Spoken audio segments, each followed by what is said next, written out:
Semper Veritas, everyone. This is, I believe, our first aired episode where we're actually having an interview. Well, no, sorry, not an interview. I have to change my own language here. It's a conversation here at Quarantine at Harvard.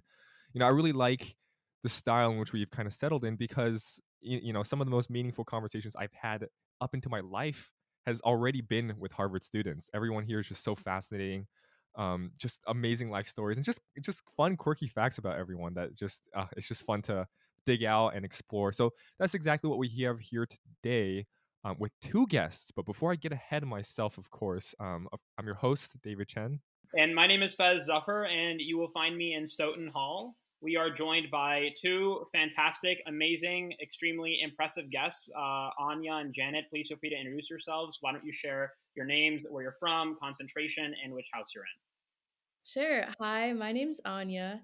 I am a resident right now in Weld House, which is pretty fun. I'm from Florida and I'm very undecided on my concentration. I'm considering government, econ, social studies. Maybe we'll have history and literature. I don't know. We'll see where college takes us. Awesome. Hi, my name is Janet Hernandez. I'm originally from Miami, Florida, so Florida gang. And I am currently residing in Hurlbut Hall, which is just right outside the Yard. And I am also not exactly sure what I'm going to concentrate in, but also like Anya, looking into government, econ, maybe social studies, with a secondary in ethnicity, migration, and rights. And I think that's absolutely the freshman experience. I think none of us are really certain on what our concentration is going to be. This is definitely a year of exploration, particularly in unprecedented times. But Mhm. I think that as we are currently recording this on Labor Day, this episode will come out tomorrow, Tuesday the 8th. I think that everyone wants to hear what was your first week like while you were quarantined on Harvard's campus. Anya, I want to start with you. What was really interesting to you about the experience? Sure. I'll say first things off, this week was tiring. It was exhausting. It felt like a month, but it had only been about 5 days. Um, it was just Zoom classes are a breed of their own, looking at a screen all day for about 2 hours, and then back to back classes, trying to figure out being independent, getting meals. I went on public transportation for the first time. That was a journey. I might have gotten lost a little bit, but we're still here. But overall, it's been exciting. I think there's so many really cool people at Harvard. It feels, I mean, it's kind of cheesy, but it feels magical to be at a place where everyone's so passionate and unique about what they do. You can go out in the yard and just find someone, sit down and talk to them, and you'll find out they're like the number one figure skater in the country, or even Janet like ran for student. Like, what are the odds of that? So overall, it's been a really eye-opening and probably the best week of my life in the past 7 months, I'd say. Same, same. Um, I think that one of the things that you mentioned that I like could not agree more on is just like it's the cheesiest thing to say about like what makes Harvard Harvard or like why Mhm. did you choose Harvard, and it's just like genuinely the people. Um, I think the funniest part about my week has been like walking down to like get meals in like the Berg or something like that, and like you like look at people and everybody's wearing a mask, so like you like stare at them really hard and you like can't really tell who it is, and then like once you get close enough, you can like wave at them and like say hi. Um, and just like the small little traditions that I feel like we're like forming, like being at Widener and like sitting on the steps and just like igniting conversations with random people, I feel like are like the highlights of my week. But I can also agree with like the Zoom fatigue is so real. Um, Sitting at a computer screen for like 5 hours a day. And I'm also like working remotely. So like it's like more like 10 hours a day for me of like just sitting in front of my computer screen and like finding time to like do stuff and, try to be social and like make friends during this like really unprecedented time of like lack of social interaction even on campus. But I feel like maybe it's just me, or I don't know if you guys also share the sentiment of it's been a lot better than I expected it to be. Like, I feel like we're still making really genuine connections with people despite all of the barriers and the 6 feet apart, mask on. not being able to like be in indoor spaces for almost a week with each other. I feel like real friendships have been forming. So, For sure. I was talking to some people out on the yard earlier today, and we were all like, we did not expect it to be this free being on campus. I assumed we would be in our dorm all the time. I didn't think that I'd be able to make friends and talk to people, but it's been a lot better than I assumed. And I think there's so many genuine friendships happening, even in weird situations. Like you have to be far apart on the yard, playing mhm, frisbee, but like super spaced out. It's better than I thought it would be. Yeah, I mean, yeah. this topic of Zoom fatigue that Janet, that you brought up is definitely something that I think all of us are definitely struggling with. David, what's your experience been like? Spending 5 hours a day at the computer. Yeah, I mean, what's interesting is that I've actually experienced internet connection difficulty, not on my end, but actually on our professor's end. Since he's lecturing from his home, and yeah, I mean, it was funny. He fixed it the following lecture. So we had a Wednesday lecture and a Friday lecture. And his Friday lecture, he had a long Ethernet cord running from the entire span of his room. It's like, all right, I'm literally grounded to the internet, so there should not be any problems. But yeah, it's just one of those things that it really makes you think about the unprecedented nature. And I know that that word has been thrown around a lot, but one thing that did strike me as interesting is that, of course, knock on wood, right? Knock on wood, that if this COVID thing lasted more than 2 years, potentially colleges could perhaps see Harvard as a model for returning students onto campus, albeit a giant caveat is, of course, the $43 billion endowment that Mm. allows the testing infrastructure to occur here. But I mean, it's just, I feel like being on campus where, I think we are one of the very few campuses that have seen at least stable circumstances,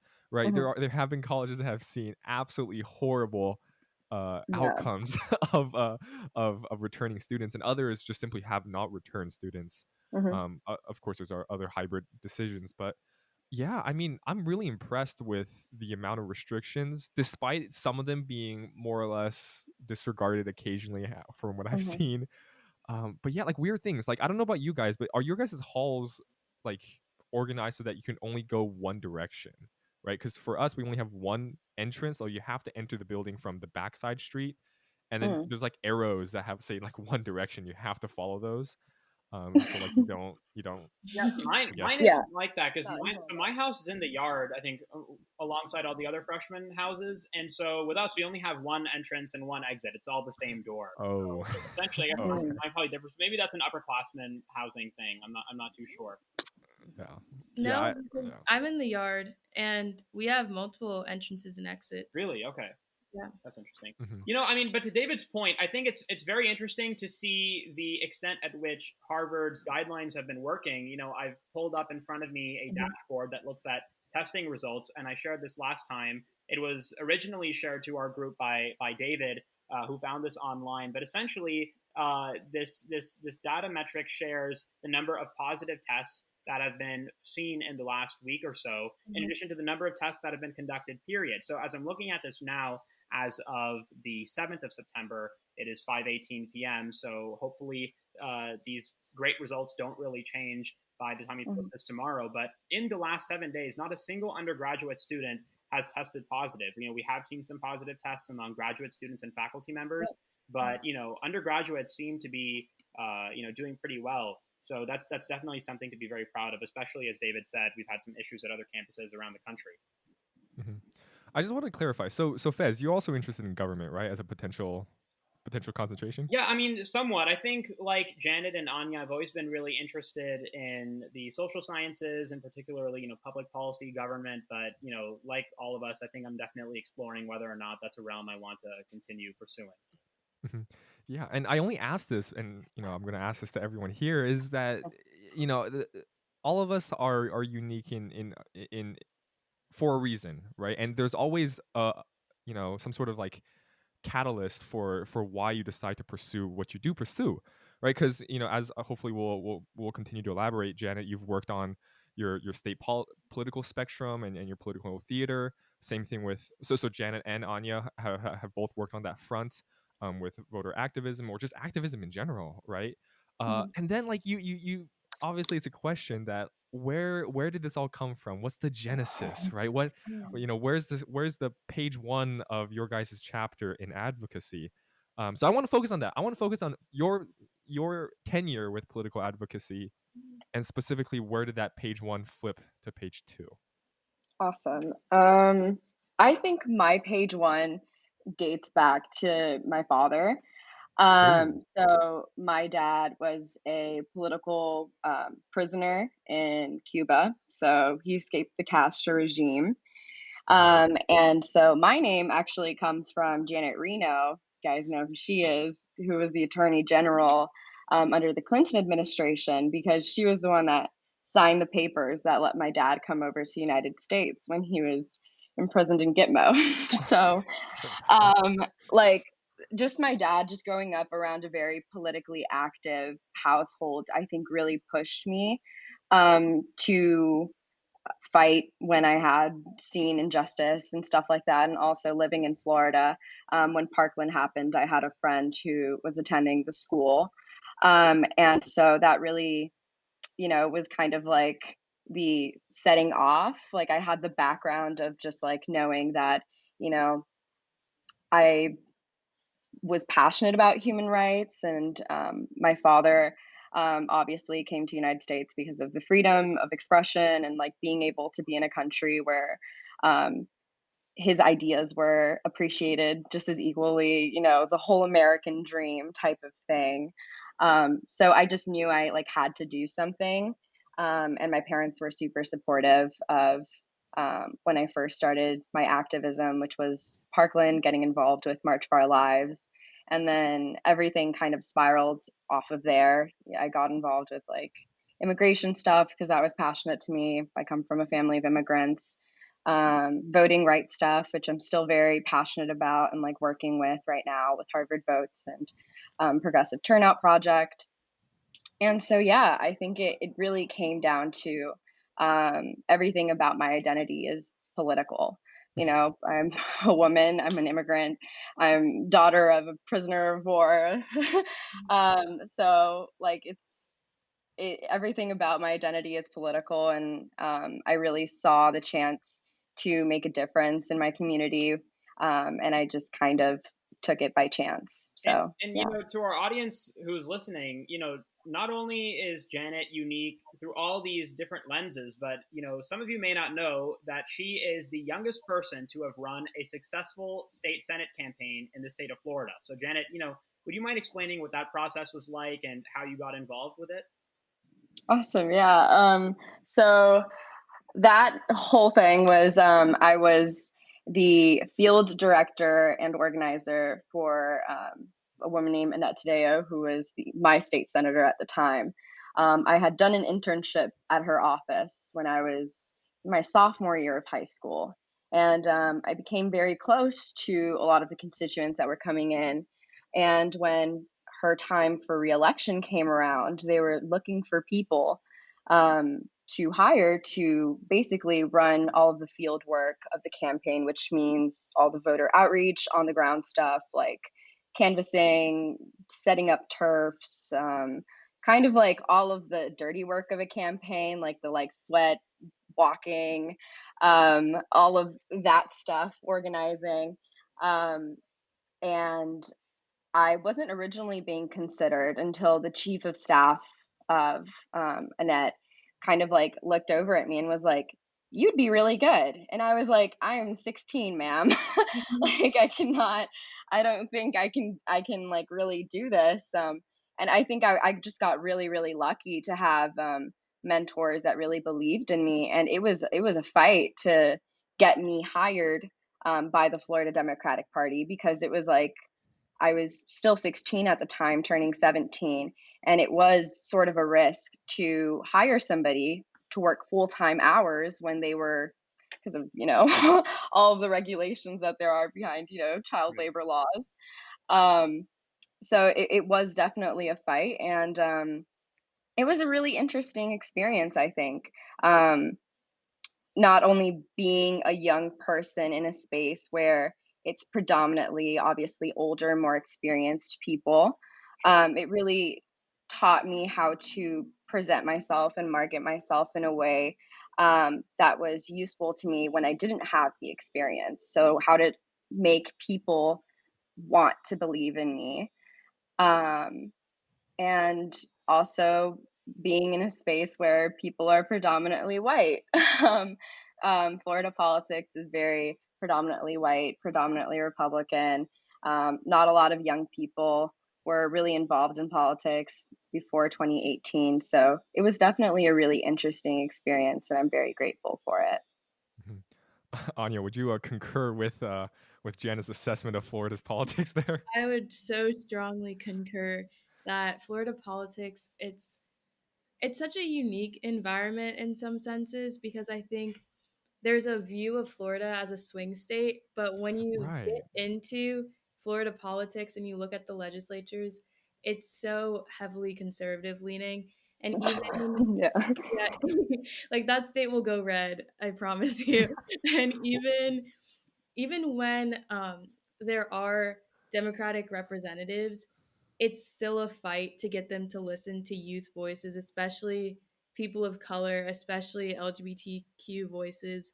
It's a fight to even get an audience with them.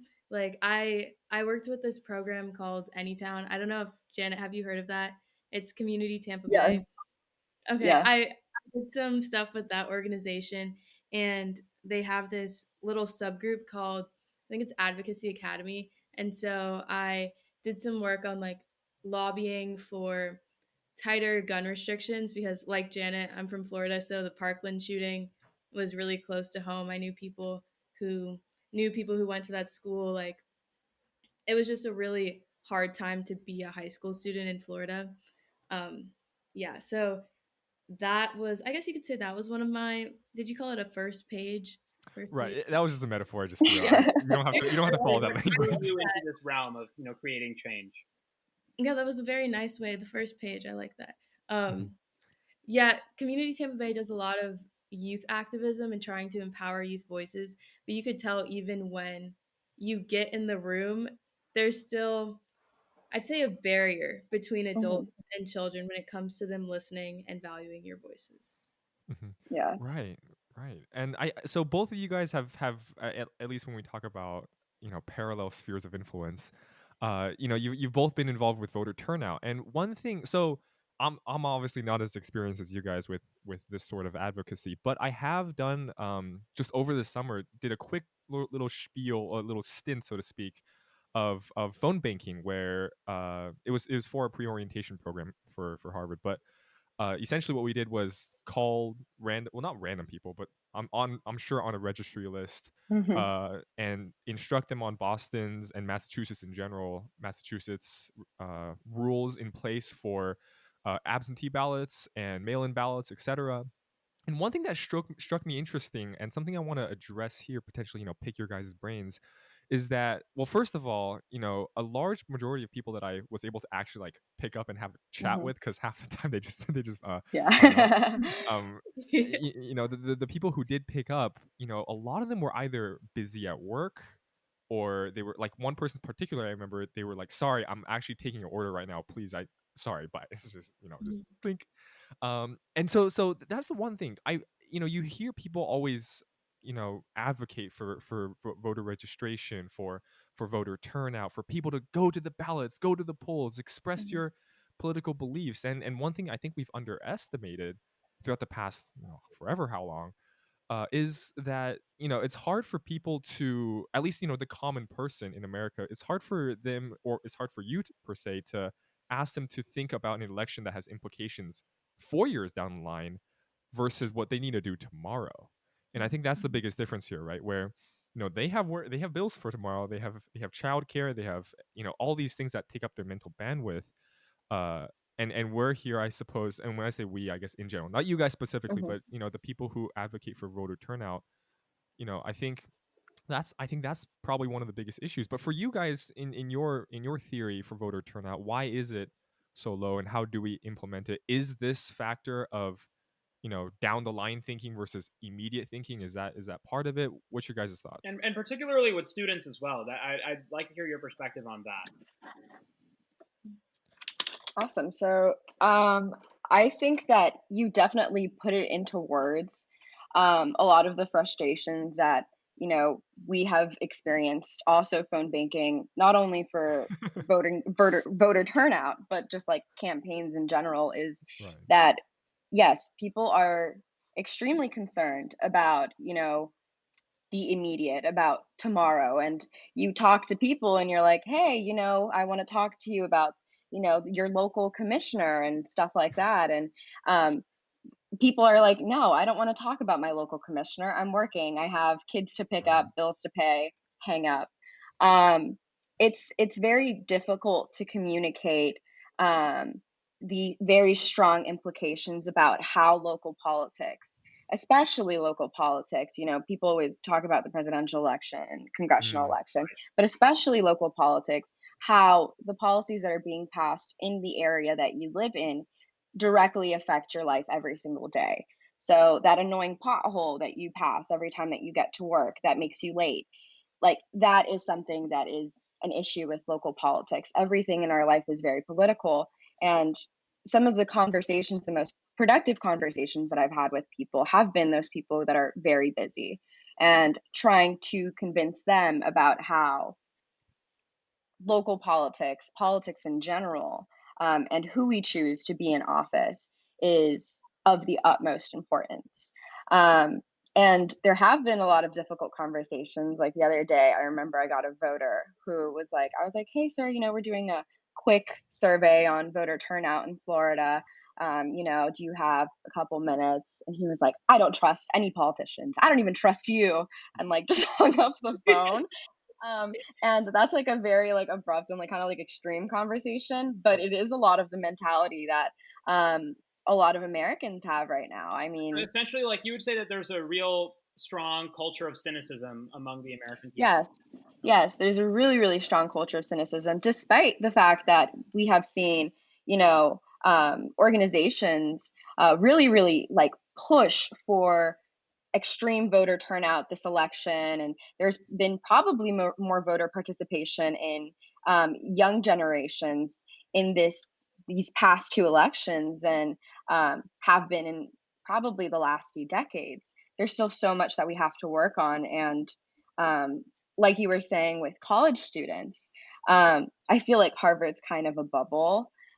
That's not completely representative of like all of America, in terms of, I feel like our campus is very much civically engaged, although it is kind of embarrassing. Before Harvard Votes began, I think it was in 2014, I think only 40% of eligible Harvard students casted a ballot. And can you So explain what Harvard Votes is for those who may not be as familiar? awesome. Yeah. So Harvard Votes is a nonpartisan organization here on campus that works solely to turn out eligible voters or get ineligible voters active in the civic process. So, what this looks like is organizing fellows, and we work with the IOP, which is in the Kennedy School of Government, to fund and turn out students by ways of relational organization. So I'm a student in Crimson Yard. I'll get, my friends, and I'm sure maybe if people are listening from Harvard, if you're ever in Elm or Ivy Yard or Oak Yard, you've probably gotten a bunch of emails from me talking about just like filling out pledges to vote. And basically, what we do is we make sure that every single student on campus has a plan to vote, and that there are really no barriers to how they vote. Voting in Massachusetts is kind of awkward when you're an out of state student because you cannot register online without a Mass ID. So we process and print out those forms because I know all of the printing stations on campus are closed right now. So we really try to facilitate that process of getting students registered to vote if they'd like to, and students who are ineligible to vote, like international students, students that are undocumented, trying to still engage them in the process and making sure that they know who represents them, how to get involved in campaigns, stuff like that. Sure. And I want to go over to Anya and Janet. I want to bring you in here as well. On the topic of protests, I know that you were talking about cynicism in America. And I think that in the last few months, certainly since the death of George Floyd, I think that we have seen a lot of activism and participation, at least in the civic process, by a lot of really young people. In fact, I think that these protests have been seen as the largest civil rights movement or gathering in American Mhm. history by number of participation. Now, I wanted to ask both of you, I'm curious to hear your perspectives. Do you think that this movement will really increase voter turnout, or do you think that unfortunately we may go back to the status quo as it comes to voting? I'm pretty hopeful, honestly, that it will increase voter turnout because I've never seen, like, for reference, I went to a lot of protests in Tampa and around Florida. I have never seen young people in my community be so active in representation. I've never seen them go out of their way to have difficult conversations, register to vote. Like my friends are actually registering to vote, which I never thought that they would do. Some of them are very cynical. I had a hard conversation with my friend who said he doesn't believe in voting. And people are changing their opinions. Like they're actually starting to alter their mindsets and care about issues bigger than themselves. And I think also as a whole, the Black Lives Matter movement and the protests that have been going on have shown people that voices do matter. I think in the past it was easy to believe that my actions aren't actually going to change anything. But seeing different states start to defund the police department, I feel like that's inspiring younger people to acknowledge the power that their voice has. And I'm really hopeful. I mean, Janet can probably talk more about the voting side, but I'm hopeful that it will actually increase voter participation. Sure. Yeah, Yeah, Janet, what are your thoughts? I think that they're like, I know I just mentioned the cynicism, and that can obviously be a terrible thing when there's an overload of cynicism where you just don't trust the government and you don't believe your vote matters. But there's also, it's kind of an oxymoron to say, but like a good thing to cynicism, especially in young voters, because it's like this belief of, nothing's getting done. And like, it's like Mhm. our time where like we Mhm. have to fix this because it's just like so messed up to the point where we have to kind of tear apart the system Mhm. piece by piece. Is kind of like the radical young person's perspective, that was created, just by decades of inaction. So I do think that there's like the negative and the positive part to the cynicism that we're seeing right now in America. And I also, like Anya, am pretty hopeful about, what this means for, the future of our democracy, not just, getting people elected that align with my beliefs, but just overall getting people, out to the polls and, really making it so that every voice is represented. Mhm. Um, yeah. Yeah, I love that. It's the like fine, I'll do it myself kind of mentality Yeah. where they It's like, see they see like, yo, oh my god, this is so messed up. I guess it's my turn, right? But You might as well tackle um it. yeah. right. I mean, there's a bunch of questions with like regards to how cynicism is carried out in different demographics, right? Obviously, for Mhm. young people, it could entire. I would agree. It could entirely be like this driving force of Mhm. I hate it so much here that I'm gonna change it. Yeah. um, Like, but like when I'm thinking though, like the different age demographics, potentially like the mhm. middle age voters or the older age voters, they may respond to cynicism with a less Yeah. driving zeal, so that's also an interesting aspect. I did want to, so to speak, I guess, throw an engine into the wrench here because I wanted to know your guys' thoughts on protesting as like a effective tool for promoting change. And approaching this from a purely objective standpoint because a few weeks ago, I interviewed I had a conversation with this person who founded this nonprofit called Civics Unplugged, and he was very strongly opposed to protesting as like a civic tool. And instead for his nonprofit he focuses on media, and he focuses on how students can employ media Mhm. and creative projects to advocate. And I agreed with some aspects of his argument, others not. I do think that protesting itself holds like an important value in terms of like a rallying cry and at least a physical representation of Mhm. distress and obviously dissent. But I mean, obviously, Anya, you yourself have been a part of a protest. Janet, I don't know if you have or if you've been, you have. So No. so yeah, for I mean, for you guys, I'm sure you have. For you guys being a part of it, looking back, how was effective do you think your efforts were in that sense, and potentially do you see protesting as like the frontier in which we should approach change or some other alternative avenue? That was a long question. I'm sorry. I mean, I can start off. I think protesting is a really beautiful way to raise awareness and to show unity. I think it shows a lot of support within a community to see people together rallying for a common cause. But I agree with some points that David just mentioned, in the sense that I feel like if protests aren't matched with civic engagement, they aren't effective. If people don't show up to the polls in local elections, if people don't vote, then there's no sustained change. It's more just, I would even call it like performance activism, Mhm. going to protests and not showing up when it matters to change your government. That's a great point. I really like that. Mhm. Thank you. Yeah, I completely agree. I And think. that was Sorry, go kind ahead. of like, oh yeah, it's fine.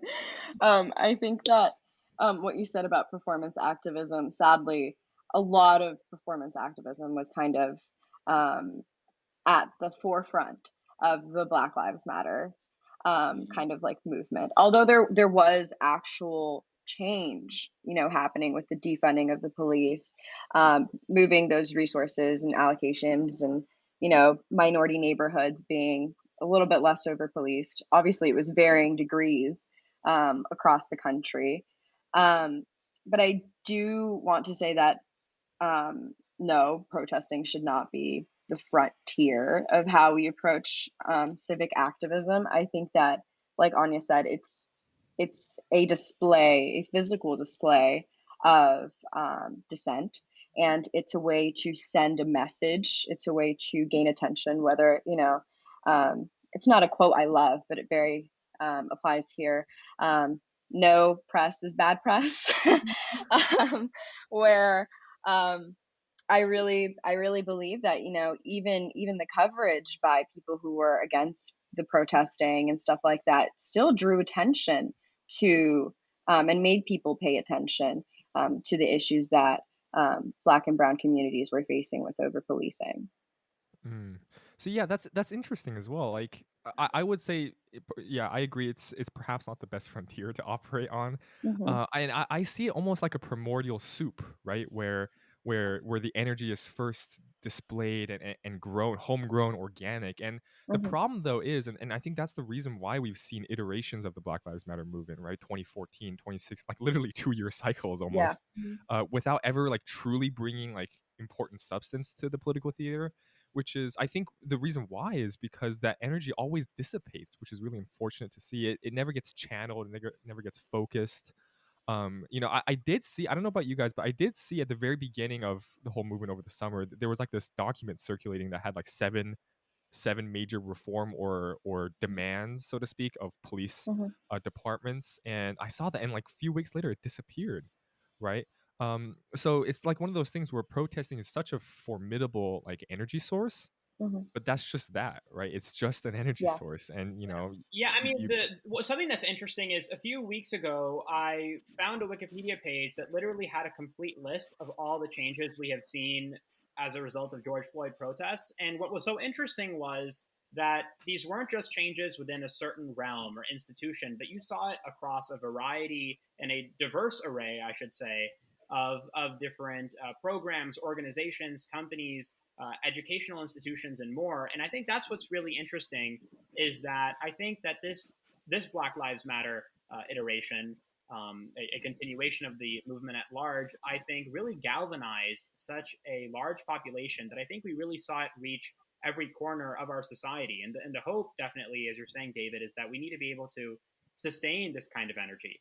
And, Yes. and and and really that comes down to exactly what Anya and Janet have been advocating for, is becoming informed about who stands for your values within your community, and ensuring that you're following through with sharing your voice by going and sharing it through the ballot box. So I think that, definitely Retweet. David and I are very, very grateful that we had the opportunity to speak with Anya and Janet today. And I think this definitely, as we reach around our time guideline, I think this reaches toward the end of our episode.